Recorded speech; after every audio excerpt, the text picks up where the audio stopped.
Carey is certainly one of the very best of all the real estate brokers that we deal with on a global basis. Here it is. The Cleveland Browns team against the Kansas City Chiefs. That's right. The Cleveland Browns team against the Kansas City Chiefs.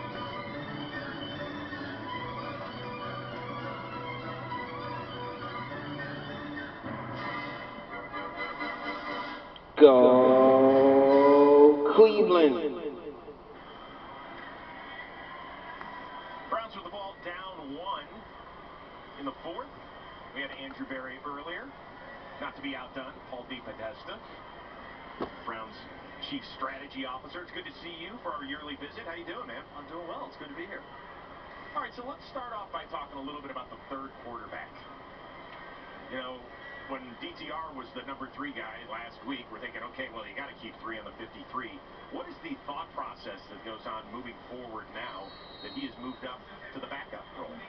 Well, it's interesting because we also now have the new third quarterback rules in the NFL. So you can actually carry a third on game day. Now, they can only enter the game under very specific circumstances. So that's something that has been a topic of conversation in our building in the last 48 hours, you know, now that we made the trade with Josh Dobbs. Hassan Hall gets a couple of yards on that carry. All right, as far as strategy goes, you guys have redone some contracts over the last 7 to 10 days. Myles Garrett, Joel Bitonio, most recently David Njoku. And I think a lot of fans are curious because they see the salary cap number that's so big out there. Like, oh, we're waiting for a big move. What is the thought process with that whole deal? Yeah, it was really just to create flexibility, and this is the time of year to do it. So there isn't some big move on the horizon, but it certainly could create space for a big move. But that might be next spring. You know, we don't know, but it was something we knew we were going to do it at some point, and this was just a good time of year to do it. Miller Forrestall, that guy just never stops moving the chains in the middle of the field. How important was it for you guys to be able to bring Jordan Akins in here at tight end, somebody that's got a big history with Deshaun Watson, and kind of give him a player that he was really comfortable playing with in his first season as the full-time starter for all 17 games? Yeah, I think a real bonus to be able to have that kind of player, again, with that relationship with Deshaun, and fit in really well with what we wanted to do, and even with David and Harrison, you know, as the other 2 tight ends. It's a slightly different skill set than those guys, so really complementary with those 2, and I think does a nice job of sort of completing that room. Mon pressured, has it knocked away, deflected. No question that the position that changed the most from last season to this season is the defensive line. You looked and you said, okay, we've got a future Hall of Famer in Myles Garrett. We need to get him some help. When did that philosophical change come about?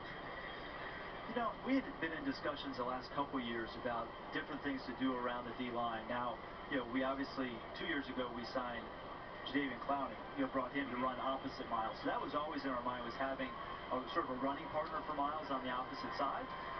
But in terms of focusing more on the interior, I think that's something that came about more this year. We said, listen, we need to have you know, better top end there, but also better depth. And we, you know, attacked it this offseason. Felt like we brought in a lot of guys who, you know, are going to help us through the course of this year. And feel really even good about, I mean, there may be a guy or 2 here that's we don't have room for on the 53 come next week, but, you know, they still may help us during the course of the season.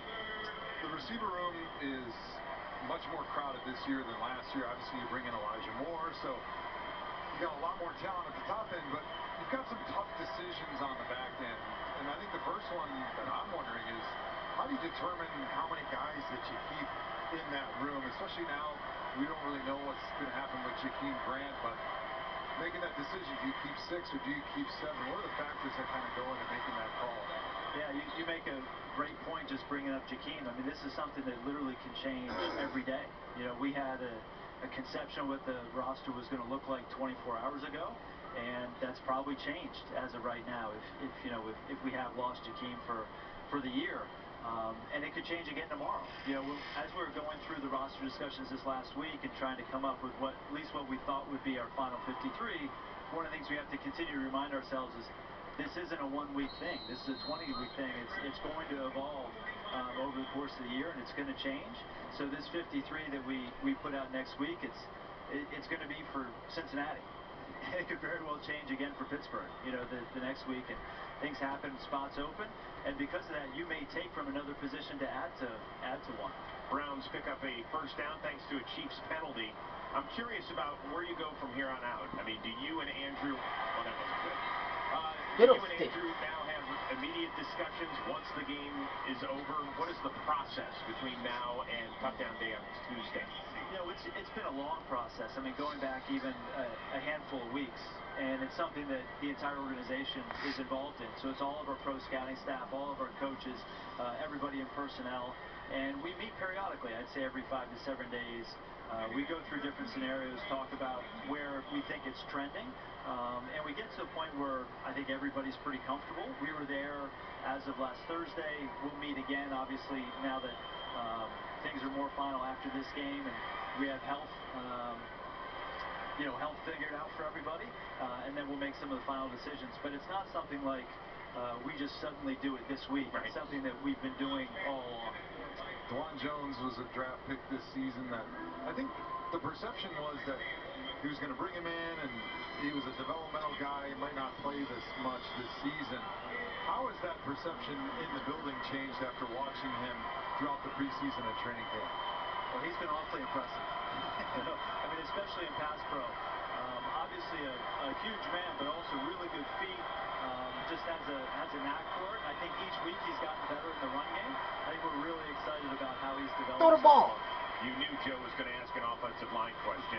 That's Hassan Hall. Look at him keep his balance and get enough for a first down. Go down. Great job by the rookie out of Georgia Tech. That's some good work right there, keeping the Browns drive alive and keeping Paul on the mic. See, that's what he wanted. He wanted more Deep Podesta in his life. See that? You're not buying it, huh? Probably not. Gain yards on that one. Oh, somebody down. There's a Chief down on the field. And while he's being attended to, we will step away and continue with Paul Deep Podesta after this.